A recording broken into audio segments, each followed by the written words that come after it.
Help! Somebody help me! My brother can't breathe! Sarah's voice cracked as she screamed into the empty Chicago street. Her small hands shook Jake's shoulders, but his lips were turning blue. The 8-year-old boy wheezed desperately, his chest rising and falling in short, painful gasps. "Please, Jake, stay with me," she whispered, tears streaming down her face.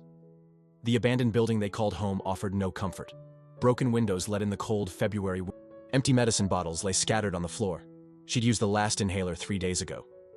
William Davis was driving home from another late business meeting when he heard the screams. The successful tech billionaire had passed this street 1,000 times, never really seeing it. But tonight, something made him stop. He stepped out of his black Mercedes, his expensive suit looking out of place in the rundown neighborhood.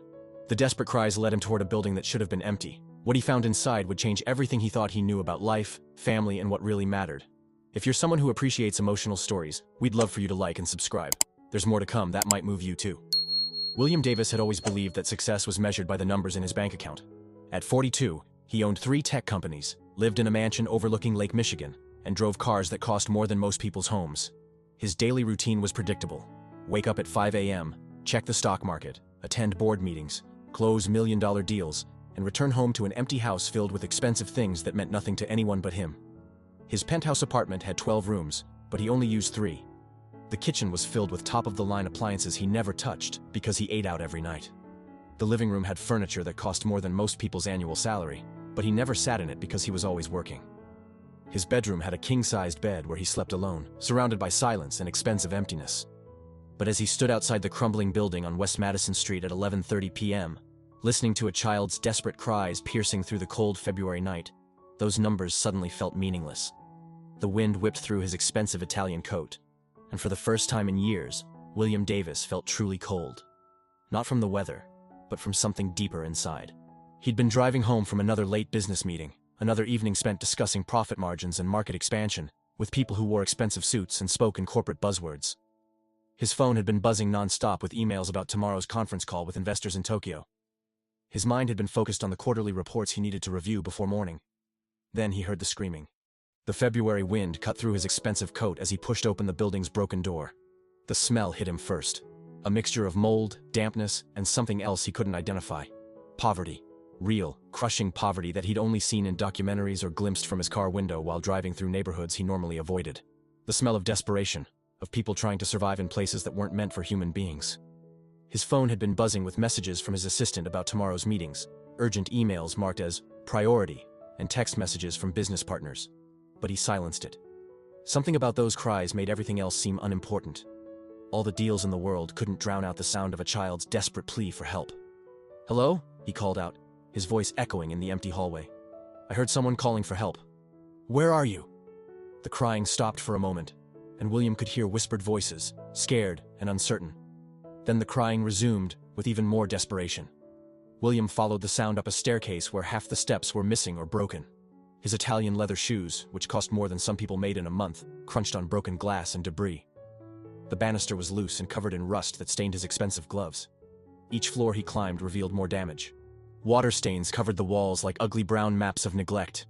Doors hung off their hinges, revealing empty rooms filled with trash and broken dreams. This building had been condemned, abandoned by the city, forgotten by everyone except those who had nowhere else to go. The kind of place William Davis had never imagined children could be living in.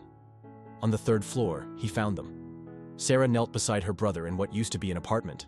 The walls were covered with water stains and peeling paint that curled like dead skin. Cold air poured through broken windows that someone had tried to cover with cardboard, old newspapers, and duct tape that was losing its grip. A few candles stuck in empty bottles provided the only light, casting dancing shadows across their faces that made the scene look like something from a nightmare.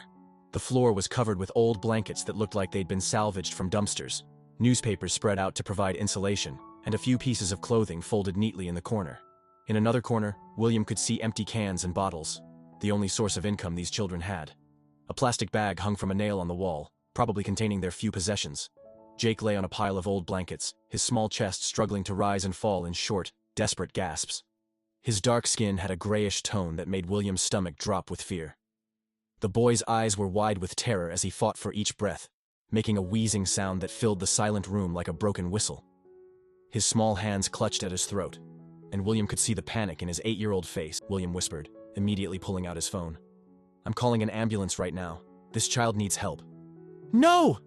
Sarah jumped up, stepping between William and her brother with surprising speed and determination.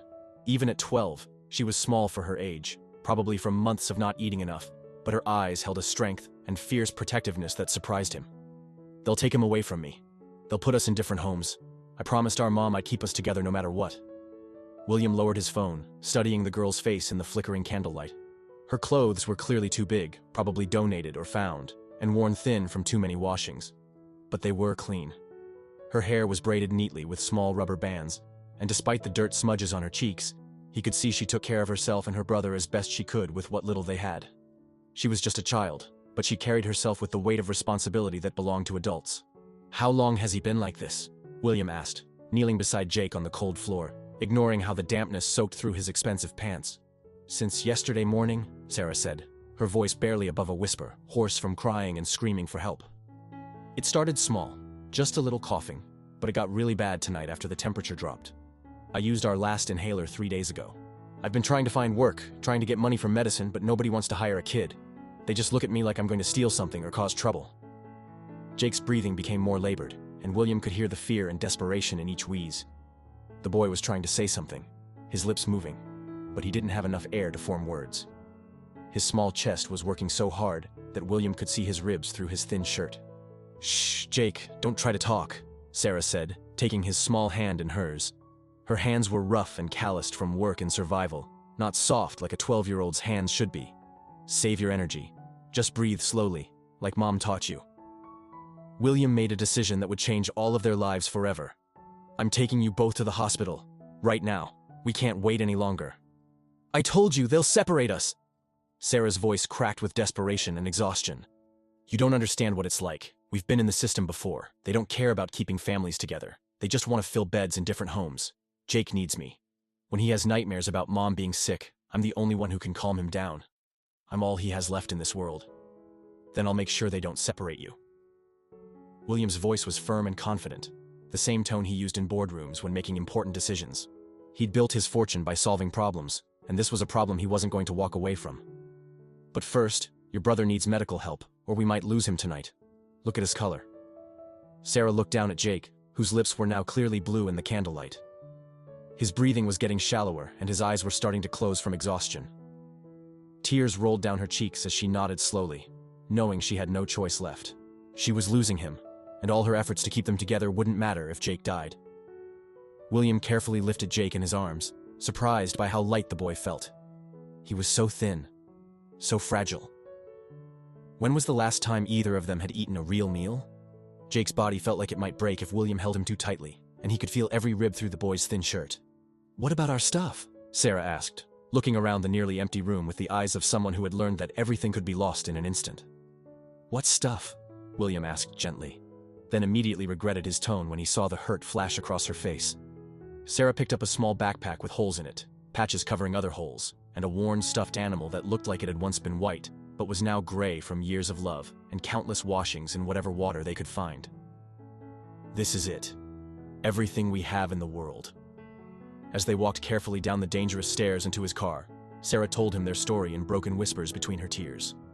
The leather seats of William's Mercedes were heated and soft, a luxury Sarah had never experienced in her 12 years of life. But she couldn't enjoy the warmth because Jake's breathing was getting worse with each passing minute.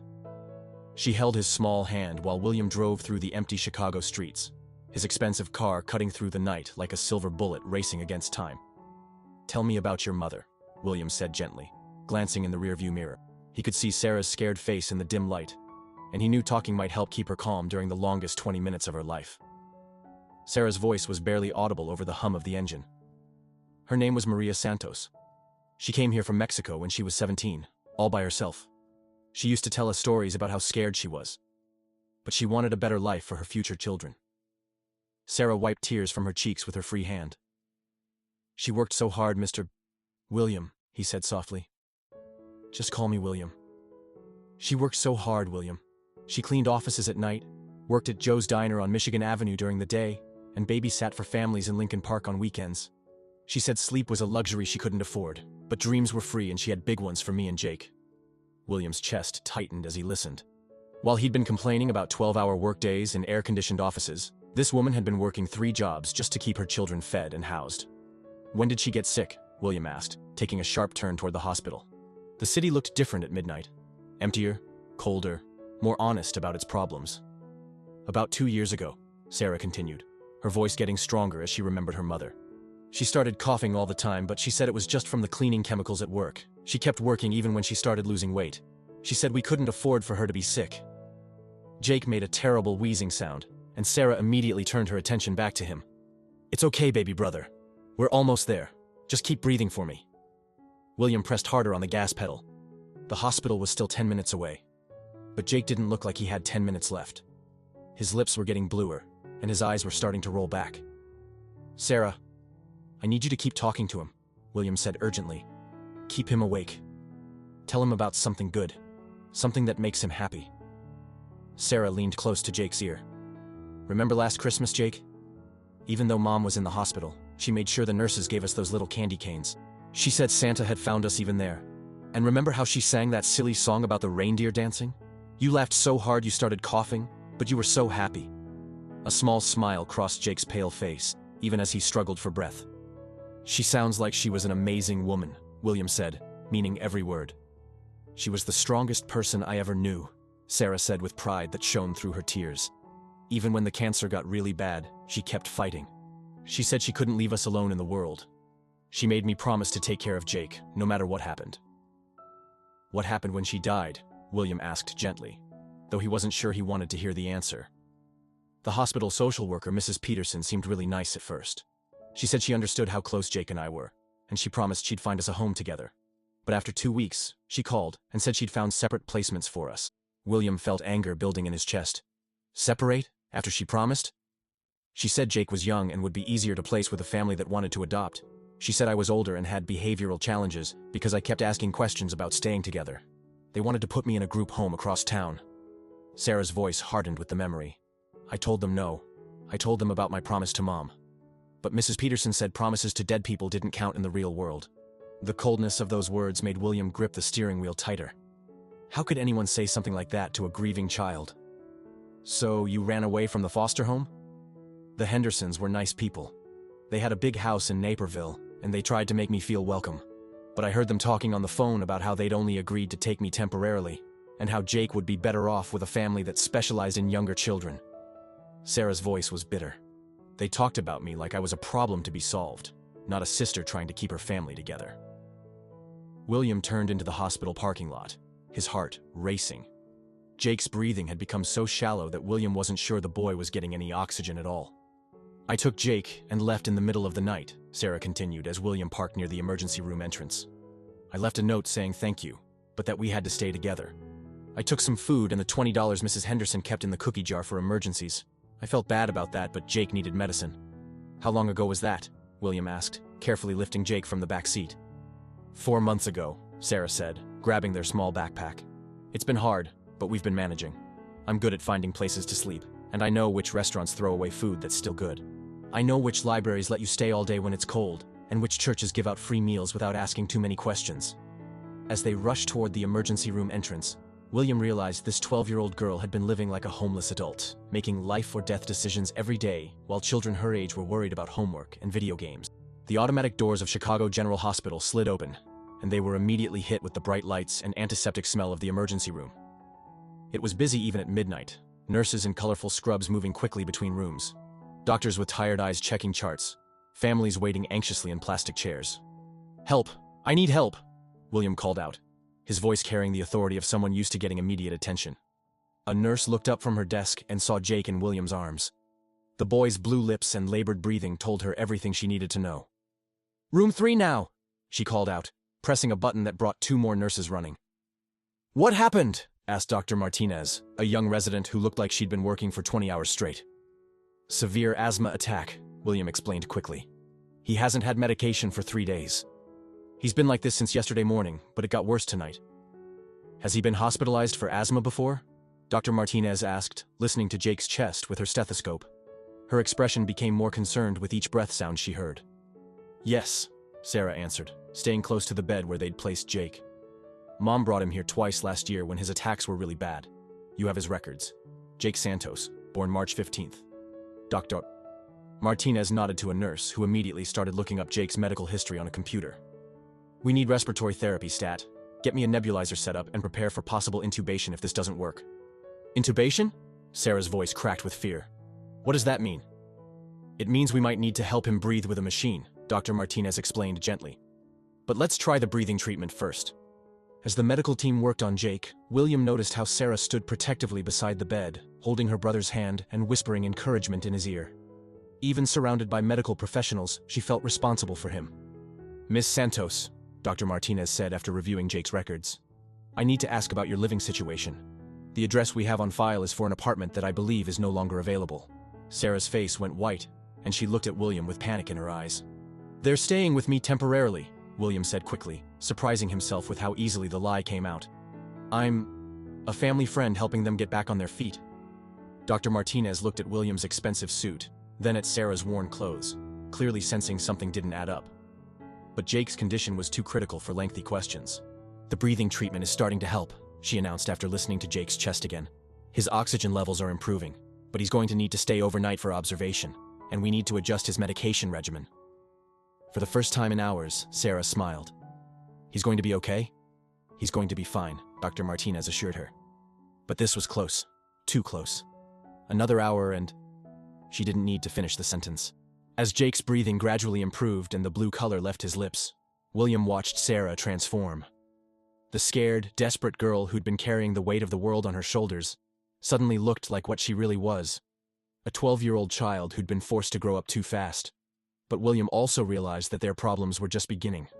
The hospital would ask questions, social services would get involved, and somewhere in this process, someone would try to separate these children who'd already lost everything except each other. He'd made a promise to Sarah that he wouldn't let that happen. Now, he had to figure out how to keep it. At 3:47 a.m., Jake was finally sleeping peacefully in room 314 of Chicago General Hospital. The oxygen mask covered half of his small face, but his breathing was steady and strong. Sarah sat in the chair beside his bed, refusing to let go of his hand, even though the nurses had assured her multiple times that he was out of danger. William stood by the window, looking out at the city lights and thinking about how his entire world had changed in less than 5 hours. His phone had been buzzing constantly with missed calls from his assistant, urgent emails about the Tokyo conference call, and text messages about meetings he was supposed to attend in a few hours. But for the first time in his adult life, those things felt completely unimportant. You should go home, Sarah said quietly, not looking away from Jake. You've done enough. More than enough. I'm not going anywhere, William replied, turning from the window. I made you a promise, and I keep my promises. Sarah finally looked at him, studying his face in the dim hospital lighting. Why are you helping us? You don't even know us. It was a question William had been asking himself. He'd built his fortune by making calculated decisions based on potential returns and risk assessments. Helping 2 homeless children offered no business advantage, no networking opportunities, no profit margins. By every logical measure, he should have called 911 and gone home to his empty penthouse. I don't know, he answered honestly. Maybe because I've spent so many years focused on making money that I forgot there were people who needed help more than I needed another $1 million. Mom used to say that rich people only help when there's something in it for them, Sarah said. But there was no accusation in her voice, just curiosity. Your mom was probably right about most rich people, William admitted. I certainly was like that until tonight. A soft knock on the door interrupted their conversation. Dr. Martinez entered with a clipboard and a concerned expression that made William's stomach tighten. Jake is doing much better, she began with a reassuring smile. His breathing is normal, and he should be able to go home tomorrow afternoon. But we need to discuss his ongoing care and living situation. Sarah's grip on Jake's hand tightened, and William could see the fear creeping back into her eyes. I've been looking at Jake's medical history, Dr. Martinez continued, sitting down across from them. He's had 4 emergency room visits in the past 2 years, all for severe asthma attacks. This condition is manageable with proper medication and regular doctor visits, but it can be life-threatening without consistent treatment. What does he need? William asked. Daily controller medication to prevent attacks, a rescue inhaler for emergencies, and regular checkups with a pediatric pulmonologist. The total cost for medications alone would be about $300 per month. Sarah's face went pale. $300 was more money than she'd seen in the 4 months since they'd been on their own. Insurance? William asked. They lost their coverage when their mother died, Dr. Martinez explained. She had insurance through her employer, but it ended 30 days after her death. William nodded. What else does he need? Stable housing is crucial. Cold, damp environments trigger asthma attacks. He needs a warm, dry place to live, proper nutrition to keep his immune system strong, and he should be in school and receiving regular medical care. Everything Jake needed was everything Sarah had been unable to provide while they lived on the streets. There's something else, Dr. Martinez said, her voice becoming more serious. Hospital policy requires me to contact Child Protective Services when we treat minors who appear to be homeless or in unsafe living situations. Sarah stood up so quickly her chair fell backward. No, you can't! I told you they'll separate us! Sarah, Dr. Martinez said gently. I understand your concerns, but Jake almost died tonight. If Mr. Davis hadn't found you when he did, I've been taking care of him. Sarah's voice was rising, and several nurses looked toward their room. I've kept us fed. I've kept us safe. You've done an incredible job. William interrupted, stepping between Sarah and the doctor. But Dr. Martinez is right. Jake needs medical care that you can't provide on your own. Sarah turned to face him, and the betrayal in her eyes cut through William's heart like a knife. You said you wouldn't let them separate us, she whispered. And I won't, William said firmly. But we need to find a better solution than living in abandoned buildings. Dr. Martinez looked confused. Mr. Davis, earlier you said they were staying with you temporarily? William took a deep breath, knowing that what he was about to say would change his life forever. I'd like to make that arrangement permanent. I want to become their legal guardian. The silence in the room was deafening. Sarah stared at him with wide eyes. Dr. Martinez looked surprised, and even Jake stirred slightly in his sleep as if sensing the importance of the moment. Mr. Davis, Dr. Martinez said carefully, becoming a legal guardian is a serious commitment. There are background checks, home studies, court proceedings. How long does the process take? William asked. Several months, sometimes longer. In the meantime, the children would need to be placed in temporary foster care. No, Sarah said immediately. No foster care. We'll just leave. We'll figure something else out. Sarah, you can't keep running, William said. Jake almost died tonight. What happens the next time he has an attack and I'm not there to hear you screaming for help? Sarah sank back into her chair, tears streaming down her face. She knew William was right, but accepting help meant risking the one thing that mattered most to her, staying with Jake. There might be another option, Dr. Martinez said thoughtfully. Emergency temporary guardianship can be granted in cases where children are in immediate danger. It would give Mr. Davis legal authority to make medical and educational decisions while the full guardianship process proceeds. How quickly could that happen? William asked. If we file the paperwork first thing Monday morning and can demonstrate that it's in the children's best interest, possibly by the end of the week. William looked at Sarah, whose tears had stopped, but whose face still showed doubt and fear. What do you think? I think you're going to change your mind, Sarah said quietly. When you realize how hard it is, how much Jake needs, how expensive everything is, you'll decide it's too much trouble. Her words revealed the depth of her fear. Not just of being separated from Jake, but of being abandoned again by another adult who promised to help. Sarah, look at me, William said, kneeling beside her chair. I'm 42 years old and I've never had a family. I've spent my entire adult life building companies and making money, but I've never done anything that really mattered. Maybe this is why I was supposed to hear you screaming tonight. Maybe this is what I'm supposed to do with my life. Sarah studied his face, looking for any sign of doubt or insincerity. You don't know what you're getting into. Jake has nightmares every night about Mom dying. He wets the bed sometimes because he's scared. I have panic attacks when I can't find him.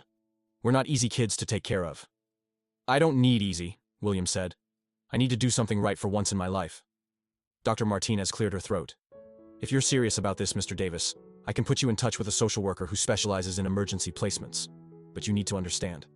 They'll scrutinize every aspect of your life. Your finances, your home, your background, your reasons for wanting to take on this responsibility. Let them scrutinize. I have nothing to hide. Except that you're a stranger who picked us up off the street, Sarah pointed out. Then we'll change that, William said. We'll get to know each other. We'll figure this out together. Jake stirred in his bed and opened his eyes. His voice was hoarse but clear when he spoke. Sarah, are we in trouble? Sarah immediately went to his side, smoothing his hair back from his forehead. No, baby. We're not in trouble. This is William. He helped us get to the hospital. Jake looked at William with curious 8-year-old eyes. Are you a doctor? No, William said, moving closer to the bed. I'm just someone who heard your sister calling for help. She takes good care of me, Jake said seriously. Even when she's scared, she takes care of me. I know she does, William said. She loves you very much. Are we going to have to go to different homes again? Jake asked, and the worry in his young voice broke William's heart. Not if I can help it, William promised. Jake was quiet for a moment, then asked, Do you have a big house? I do. With heat? Yes. And food? All the food you could want. Jake looked at Sarah, then back at William. Sarah's been cold a lot lately, and hungry. She pretends she's not, but I know she is. William felt anger building in his chest again. Not at the children, but at a system that had failed them so completely that an 8-year-old boy had to worry about his sister being cold and hungry. Well, William said, if you come stay with me, nobody will be cold or hungry anymore.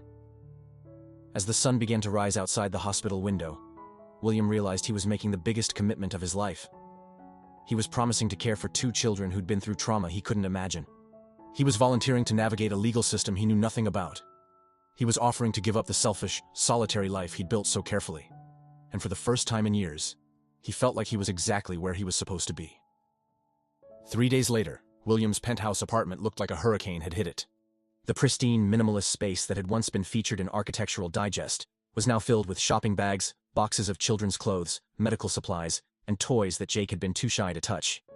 Sarah sat on the massive leather couch that cost more than most people's cars, but she perched on the edge like she was ready to run at any moment. She'd barely spoken since they'd left the hospital, answering William's questions with nods or shakes of her head.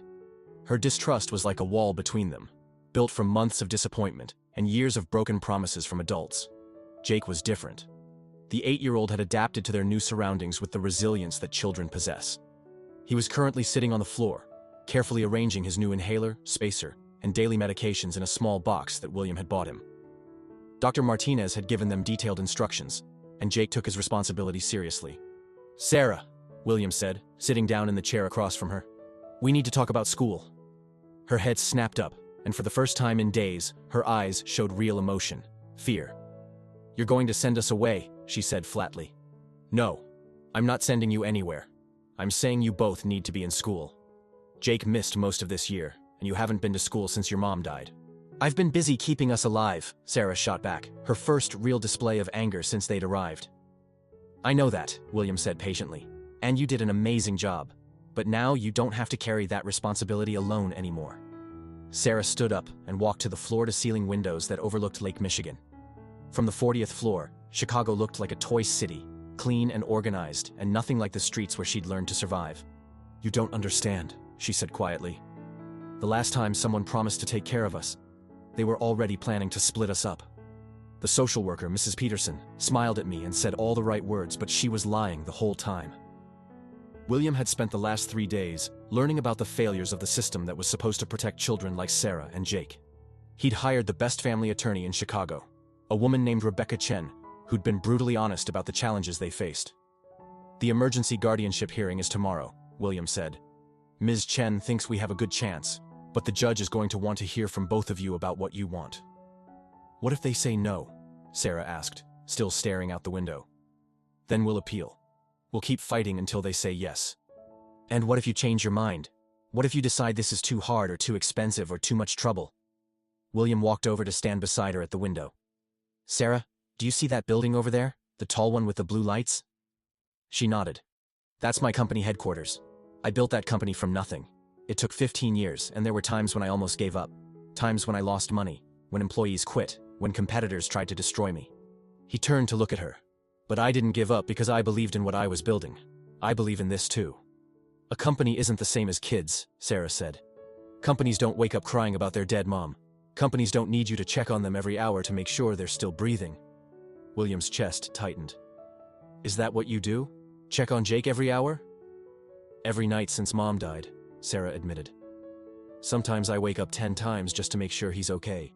I'm scared that one night he'll stop breathing and I won't be there to help him. The weight of responsibility this 12-year-old had been carrying suddenly became clear to William. She hadn't just been taking care of Jake's basic needs. She'd been living in constant fear of losing the only family she had left.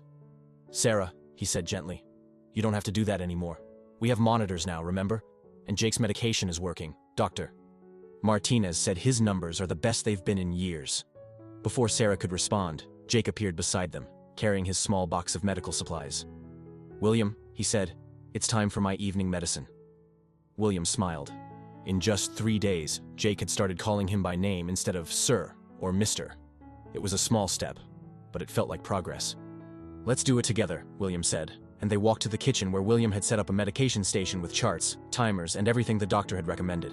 As Jake carefully measured his liquid medicine and used his inhaler with a spacer, William noticed Sarah watching from the doorway. Her expression was unreadable, but he could sense her evaluating everything. How he talked to Jake, how patient he was, how he handled the medical routine that would be part of their daily life for years to come. Done, Jake announced, putting his inhaler back in the box. Can I watch TV now? Of course, William said. But remember, bedtime is in an hour. Jake nodded and ran to the living room, where he carefully selected a channel with cartoons. William had been amazed to discover that Jake had never had unlimited access to television before. His mother had been too busy working to afford cable, and the foster home had strict TV rules. He likes you, Sarah said, joining William in the kitchen. I like him too. He's a good kid. They both are. Sarah leaned against the counter, and for a moment she looked less guarded. He's been happier these last 3 days than he's been since Mom died. He actually laughed yesterday when you couldn't figure out how to make pancakes. William smiled, remembering his failed attempt at breakfast. I've never cooked for children before. I've never cooked for anyone before.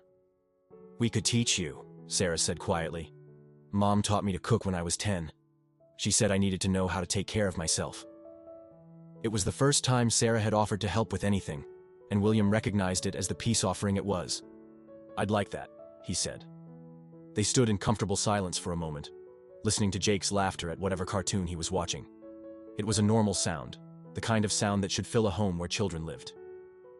The social worker is coming tomorrow morning before the hearing, William said. Ms. Rodriguez, she needs to interview all of us and inspect the apartment. Sarah's shoulders tensed again. What kind of questions? She'll want to know if you feel safe here, if I'm treating you well, if you want to stay. William paused. Sarah, you need to know that you have a choice in this. If you don't want me to be your guardian, if you'd prefer to try foster care again, I'll support whatever decision you make. Sarah turned to look at him with surprise. You would? Of course. This only works if you want it to work. Sarah was quiet for a long time, and William could see her thinking through everything that had happened, everything that might happen. I'm scared, she finally admitted. Of what? Of trusting you. Of believing this is real. Of getting comfortable, and then having it all taken away again. Her voice was barely above a whisper. What if I let myself believe we can be a family, and then you decide we're too much work? William understood that fear. Sarah had learned not to trust adults because every adult in her life had either died or failed her. Why should she believe he would be different? Sarah, I can't promise that I'll be perfect. I don't know how to be a parent. I've never had to help with homework or pack lunches or deal with nightmares. William sat down across from her at the kitchen table. But I can promise that I won't give up, even when it's hard, even when I make mistakes. How can you promise that? You barely know us. Because for the first time in my adult life, I'm doing something that matters more than money or success or what other people think of me. I'm trying to give you and Jake the family you deserve. Sarah wiped tears from her eyes with the back of her hand. Mom used to say that family isn't just about blood. It's about people who choose to love you and stick around when things get hard. Your mom sounds like she was a wise woman. She would have liked you, Sarah said, and it was the highest compliment she could have given him. From the living room, they heard Jake's voice. Sarah, come watch this with me. It's really funny. Sarah looked at William, and for the first time since they'd met, she smiled. Not just a polite smile, but a real one that reached her eyes. We should go watch cartoons, she said. We should, William agreed. As they walked into the living room where Jake was laughing at animated characters on a 75-inch television in a penthouse apartment overlooking Lake Michigan, William realized that he'd been wrong about success. The numbers in his bank account had never been a measure of his worth. This was success. A brother and sister who were safe and warm and laughing together. A chance to build something that mattered more than profit margins or stock options. A chance to finally have a family. Tomorrow's hearing would determine whether that family could become official. But tonight, for the first time in months, Sarah and Jake fell asleep without fear, and William fell asleep knowing that he was exactly where he belonged. The courtroom at the Cook County Juvenile Center was smaller than William had expected. Judge Patricia Morrison, a stern-looking woman in her 60s, sat behind an imposing wooden bench that seemed too large for the modest space. William adjusted his tie nervously, while Sarah and Jake sat beside him, both dressed in new clothes that still had the tags until yesterday morning. Ms. Rodriguez, the social worker, had spent 3 hours at William's penthouse the previous day. She'd interviewed each of them separately, inspected every room, and asked questions that ranged from practical, "Where will the children sleep?" to deeply personal, "Why do you want to take on this responsibility, Mr. Davis?" Her report would determine their future. "All rise," the bailiff announced, the Honorable Judge Morrison presiding. Judge Morrison reviewed the file in front of her with the careful attention of someone who'd seen too many cases where good intentions weren't enough to protect children. When she finally looked up, her eyes went first to Sarah and Jake, then to William. "Mr. Davis," she began, "according to your petition, you're requesting emergency temporary guardianship of Sarah and Jake Santos, ages 12 and 8 respectively. Is that correct?" "Yes, Your Honor," William replied, standing as his attorney had instructed. "And you've known these children for exactly 1 week?" "Yes, Your Honor." Judge Morrison's expression didn't reveal what she thought of that answer. "Ms. Rodriguez, please present your findings." The social worker stood and opened her folder. William held his breath. "Your Honor, I've conducted extensive interviews and a thorough home inspection. Mr. Davis has provided a safe, appropriate living environment with separate bedrooms for each child, adequate food and supplies, and comprehensive medical insurance coverage." Ms. Rodriguez paused, looking at her notes. "Both children have expressed a strong desire to remain together and have stated they feel safe in Mr. Davis's care." William felt a small surge of hope, but Judge Morrison's expression remained neutral. "However," Ms. Rodriguez continued, "I have concerns about the unusual nature of this arrangement. Mr. Davis is a single man with no parenting experience, no prior relationship with these children, and a demanding career that requires extensive travel and long hours." Sarah's hand found William's arm, and he could feel her trembling. "Additionally, while Mr. Davis's financial resources are more than adequate, financial stability alone does not guarantee successful guardianship.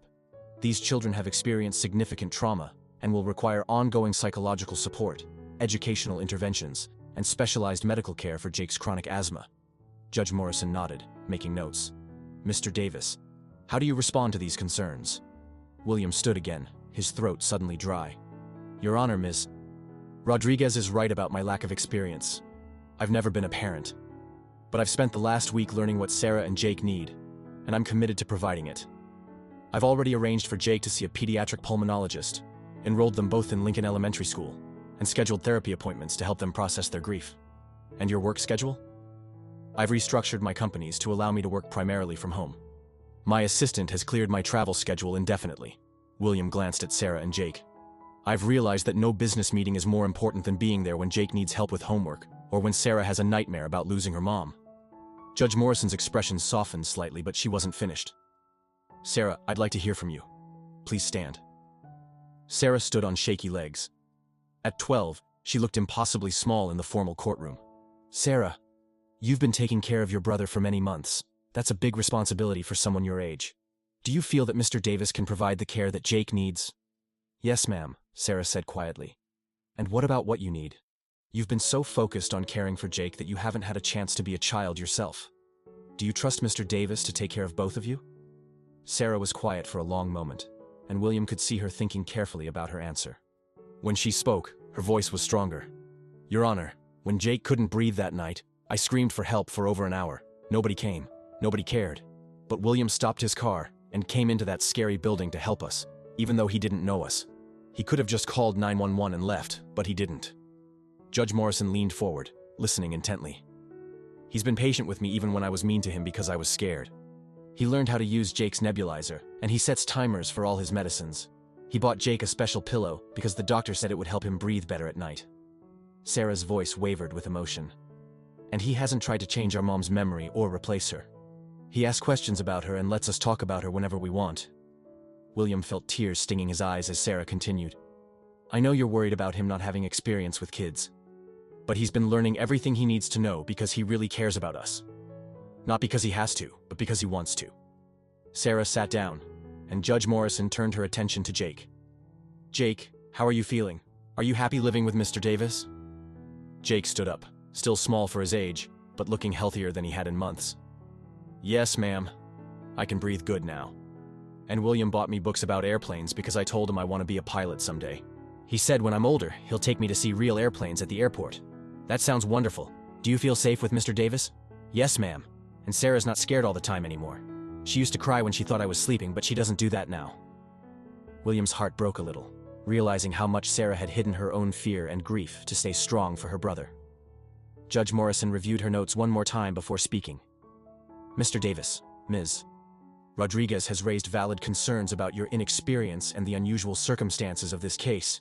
In most situations, I would recommend traditional foster placement while a full investigation proceeds. William's heart sank, and he felt Sarah tense beside him. However, Judge Morrison continued, these are not typical circumstances.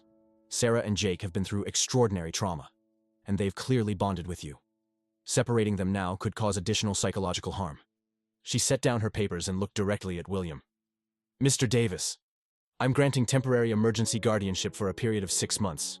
During this time, you'll be required to complete parenting classes, undergo regular home inspections, and ensure both children receive counseling and proper medical care.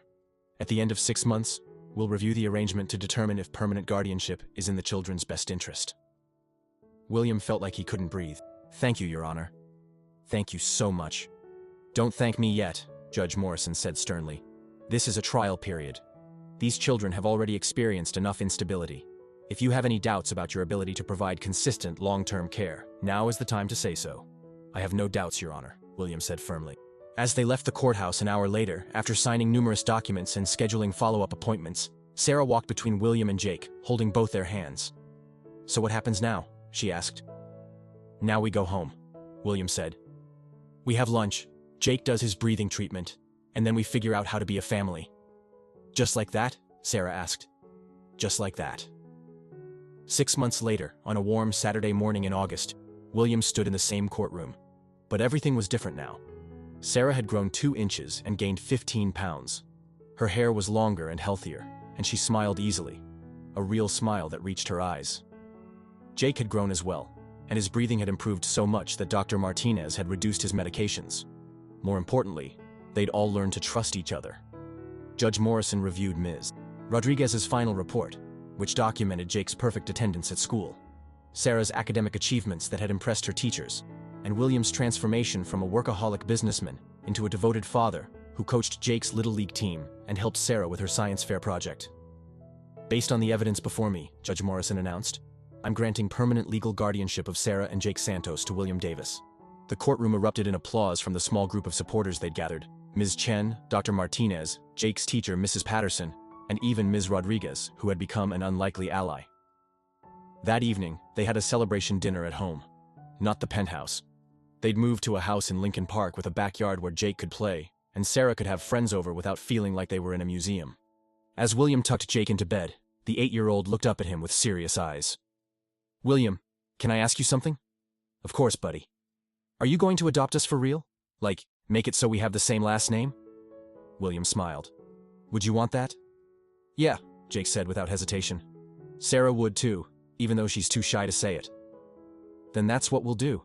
You'll be Jake Davis and Sarah Davis. And you'll be our dad? If you want me to be. Jake grinned. Cool. I've never had a dad before. Later that night, William found Sarah sitting on the porch looking up at the stars. He joined her on the swing he'd installed last month. Penny for your thoughts, he said. I was thinking about Mom, Sarah said. About how she used to say that sometimes the worst things that happen lead to the best things. I didn't understand what she meant then. And now?